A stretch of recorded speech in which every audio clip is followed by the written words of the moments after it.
Guys আজকে যখন আমি গেম খেলার জন্য আমি আমার নুপ আইডিতে চলে আসি তখন দেখতে পাই আমার প্লে লিস্টে একটা বান্দা আছে আর আমি তার গ্রুপে চলেও যাই। এই শফিক, তোকে বললাম একটা ভালো প্লেয়ারকে ডাকতে, তুই এটা কাকে ডাকলি? আরে জানি না এই বটটা আমার ফ্রেন্ড লিস্টে কইতে গাইলো।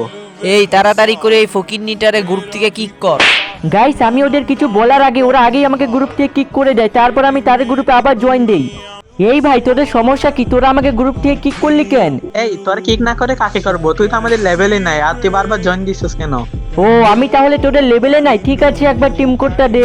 এই শফিক দেখ টিম কোড চাইতেছে, মনে হইতাছে উনি একজন বড় ইউটিউবার। এই শফিক, তুই একে টিম কোডটা দিয়ে দে তো, আমরাও তো দেখি কি করে। এনে বট টিম কোড যা, এবার কি করবি কর। তারপর গাইস টিম কোডটা নিয়ে আমি আমার আইডি লগ ইন করে ওদের গ্রুপে যাই, তারপর যা হয়। আরে বাপরে বাবা, এটা তো দেখি ইউএমপিটা না, ভাগো গ্রুপ থেকে। আরে বাপরে বাগো। আরে রানা ভাই বিগ ফ্যান, তুমি গ্রুপে চলে এলে। আরে হ্যাঁ, যাকে তোরা বট বলে অপমান করলি আর গ্রুপ থেকে কিক করলি সেটাই আমি। আরে রানা ভাই বুঝতে পারি না ওটা তুমি ছিলে, না হলে আমাদের এত বড় অকাত হয় নাই এখন পর্যন্ত যে তোমার গ্রুপ থেকে কিক করব।